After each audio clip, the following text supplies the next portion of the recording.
नाजरीन, किस्त का आगाज कुद्स से होता है। बॉल्डविन बेचैन होकर बिस्तर से बाहर आता है। बाहर विलियम्स इमारले से कह रहा होता है कि उन्हें ना चाहते हुए ये हकीकत कबूल करनी होगी कि जजाम का मर्ज नाकाबिले इलाज है। बॉल्डविन उनकी बात सुन लेता है और वो लम्हा याद करता है जब उसने उन कैदियों को देखा था जिन्हें गाड़ियों में बंद करके महल से दूर ले जाया गया था क्योंकि वो जजाम का शिकार थे। वो परेशानी से पीछे हटता है तो मशल गिर जाती है। इमारले फौरन अंदर आता है। बॉल्डविन कहता है कि उससे दूर रहे वरना ये मर्ज उसे भी लग जाएगा। इमारले दुखी दिल से जमीन पर गिर जाता है। वो बॉल्डविन को गले लगाकर वादा करता है कि वो जल्द ठीक हो जाएगा। सबकी आंखों से आंसू बह निकलते हैं। इमारले बाहर आता है तो मारिया उसे बाज़ंतीनी फौज के बारे में अपडेट देती है, लेकिन इमारले गुमसुम आगे बढ़ता रहता है।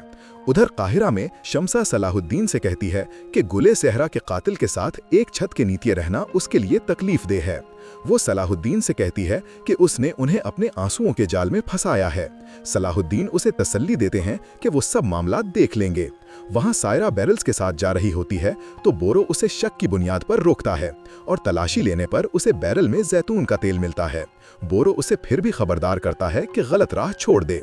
वो कहती है कि उसने अपने बाप की जिंदगी की भीख मांगी थी उससे और बताती है कि वो उसके दोस्तों के बारे में भी जानती है। उधर ताजिर आसिफ पानी के बैरल के साथ जातलियोन के पास जा पहुंचता है। कुदस में इमारले जंग के लिए तैयार होता है कि मारिया भी उससे जंग में साथ जाने की इजाजत मांगती है और विलियम्स उन्हें खबर देता है कि फौज उनकी मुंतजिर है। काहिरा में दिफा की तैयारियां जारी होती हैं कि बोरो सलाहुद्दीन को खबर देता है कि कुदस से भी फौज रवाना हो चुकी है और जल्द ही यहाँ मौजूद होगी।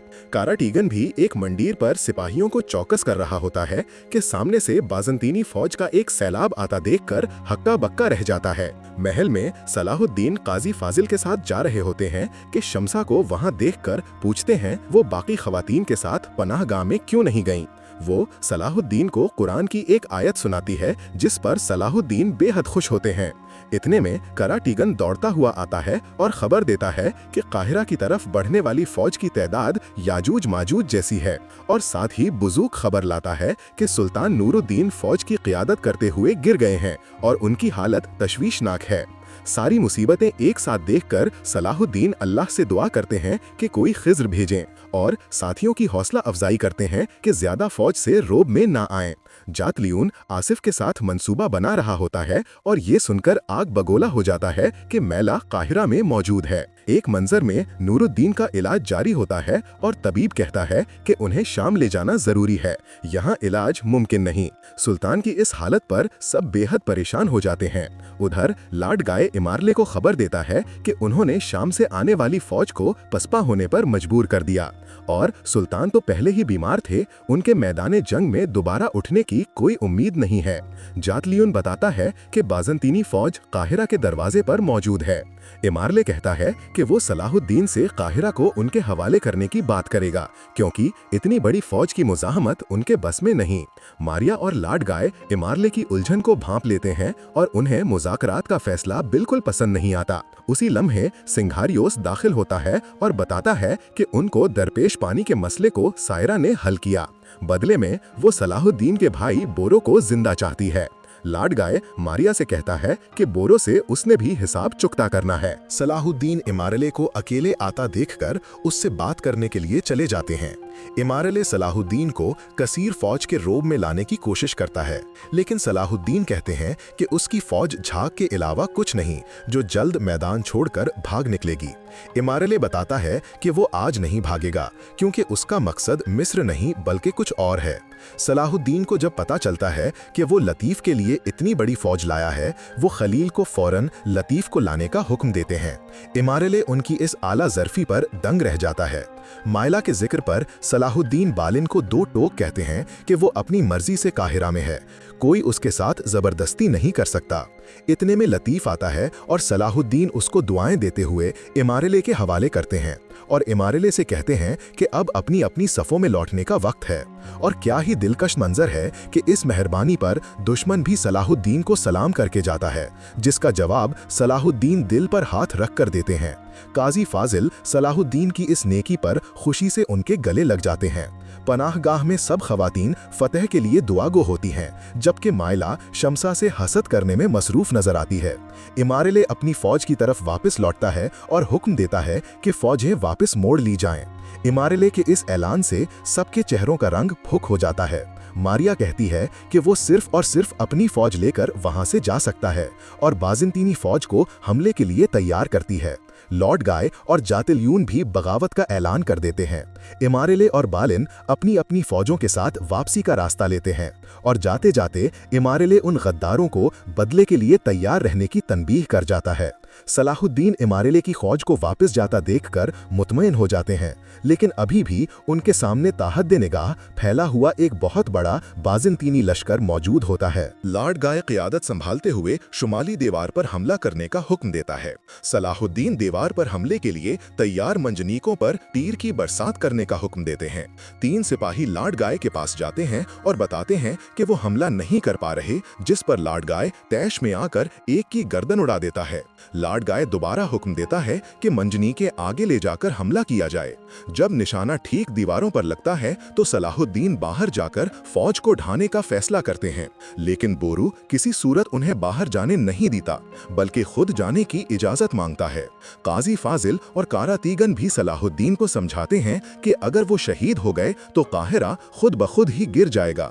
बाहर लॉर्ड गाय सिपाहियों को हमले के लिए तैयार करता है और महल में सलाहुद्दीन जानबाजों को कुद्स की मंजिल की याद दहानी करवाते हुए उनका खून गरमाते हैं। दुश्मनों को धोखा देने के लिए दरवाजे के बाहर धुआं छोड़ा जाता है और उस धुएं में बोरू और कारातीगन साथियों के साथ धाड़ते हुए बाहर आते हैं। दोनों तरफ जबरदस्त लड़ाई छिड़ती है। बोरू और कारातीगन काफिरों को चीरते हुए बाहर निकलते हैं और अली और तुराब को अपनी हिफाजत का कहकर मंजनीकों की तरफ बढ़ जाते हैं। लॉर्ड गाय बोरू को देखकर सिंघारियोस को हुक्म देता है कि उसे जिंदा पकड़कर लाया जाए। मंजनीकें जल जाती हैं, लेकिन बोरू को कैद कर लिया जाता है। कारातीगन को अकेले वापस लौटते देखकर सलाहुद्दीन बोरू को पुकार उठते हैं। इस बार सलाहुद्दीन काजी फाजिल की एक नहीं सुनते और बोरू को बचाने के लिए मैदान में उतर जाते हैं। मंजनीकों के पास पड़ा बारूद फटता है तो बोरू समेत सब सिपाही जमीन पर दूर जा गिरते हैं और मुहासरा टूट जाता है। बोरू होश संभालता ही है कि सिपाही फिर से उसे घेर लेते हैं। सलाहुद्दीन अल्लाह अकबर का नारा लगाते हुए काफिरों को जहन्नम वासिल करते जाते हैं और बोरू को लेकर महल की तरफ बढ़ जाते हैं। सिंघारियुस मंजनी के जलने और बोरू के महल लौट जाने की खबर लॉर्ड गाय को देता है तो वो गुस्से से गालियां बकने लगता है। उसी लम्हे नूरुद्दीन की क़ियादत में एक बहुत बड़ी जंगी फौज नमूदार होती है, जिसे देखकर सलीबियों का रंग उड़ जाता है।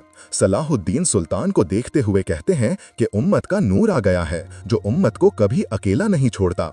इसके बाद वो लम्हा दिखाया जाता है जब सुल्तान को होश आया था और वो ये जानकर कि अपनी बीमारी की वजह से वापस शाम के रास्ते पर जा रहे हैं भड़क उठे थे और फौरन हुक्म दिया था कि जिहाद की तरफ लौटो।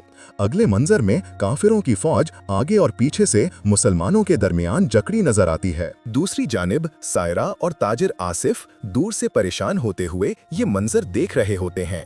जंगल में कुद्स की तरफ वापस जाते हुए इमारले लतीफ से इलाज के बारे में पूछता है, जिस पर वो कहता है कि कुद्स से जिलावतनी की वजह से वो अपनी दवा के मुकम्मल नताइज जांचने में नाकाम रहा था। बाकी शिफा देने वाली जात अल्लाह की है। इसके बाद इमारले विलियम से कहता है कि वो लोग जंग जीतें या हारें, महल में अब उनके लिए कोई जगह नहीं रही, जबकि फतह मुसलमानों की होती है और सलाहुद्दीन नूरुद्दीन के साथ काहिरा में दाखिल होते हैं। सलाहुद्दीन उनका शुक्रिया अदा करते हैं, जिस पर वो कहते हैं कि अपनी आखिरी सांस तक वो जिहाद का शर्फ हासिल करेंगे और सलाहुद्दीन को गले लगा लेते हैं। पनहगाह में मीला और शमसा के दरमियान तल्ख कलामी शुरू हो जाती है। फातिमा खातून दरमियान में आती हैं। इतने में बाय बुअरो उन्हें फतह की मुबारकबाद देने आता है और सब खुश हो जाते हैं। एक जंगल में कुद्स वापस लौटते हुए मारिया और लॉर्ड गाय में झगड़ा शुरू हो जाता है। वाज़ेह है कि वो दोनों अपने अंजाम को लेकर खौफजदा हैं और जातलीयून अपनी बीवी को लेने एक बार फिर काहिरा के दरवाजे पर जा खड़ा होता है और सिपाही को वजीर से मुलाकात का पैगाम देकर भेजता है। महल में सलाहुद्दीन नूरुद्दीन से कहते हैं कि वो जल्द एक साथ इसी तरह मस्जिद अक्सा में भी दाखिल होंगे। सुल्तान कहते हैं कि उन्हें नहीं मालूम वो कुद्स की फतह देखने के लिए जिंदा रहेंगे या नहीं, जिस पर सलाहुद्दीन गमगीन होकर उनकी जिंदगी के लिए दुआ करते हैं। इतने में खलील जातलियून की मुलाकात का पैगाम लाता है, जिस पर सुल्तान सलाहुद्दीन को हाँ में इशारा करते हैं। सलाहुद्दीन के आने पर जातलियून कहता है कि उसकी बीवी को उसके हवाले न करने पर वो शाम के रास्ते में एक भी मुसलमान को जिंदा नहीं छोड़ेगा, जिस पर बोरो उसे जोरदार मुका रसीद करता है। अक्ल ठिकाने आने पर वो सलाहुद्दीन से दरखास्त करता है कि उसे मेला से मिलने दिया जाए, जिस पर सलाहुद्दीन राजी हो जाते हैं। मेला के आने पर सलाहुद्दीन उसे कहते हैं कि वो दोनों में से किसी भी राह का इंतखाब करने पर खुद मुख्तार है। जातलियून उसे कहता है वो उसके बगैर अधूरा है, पुरानी गलतियां माफ करके उसके साथ चले। मेला कहती है कि उसका फैसला हतमी है, वो काहिरा में ही रहेगी। जातलियून गुस्से से मेला की तरफ बढ़ने लगता है तो बोरो अपनी तलवार उसकी गर्दन पर तान देता है। सलाहुद्दीन मेला के साथ वापस पलट जाते हैं। जातलियून बाहर गुस्से से पागल हो रहा होता है और फैसला करता है कि कीरक के रास्ते में आने वाले हर मुसलमान को वो शहीद कर देगा और काहिरा पर दोबारा हमला करने के लिए जल्द लौटेगा। इसी तरह मेगा एपिसोड्स देखने के लिए कमेंट्स में मेगा लिखें और हलाल रीकैप्स को लाइक और सब्सक्राइब करना मत भूलें।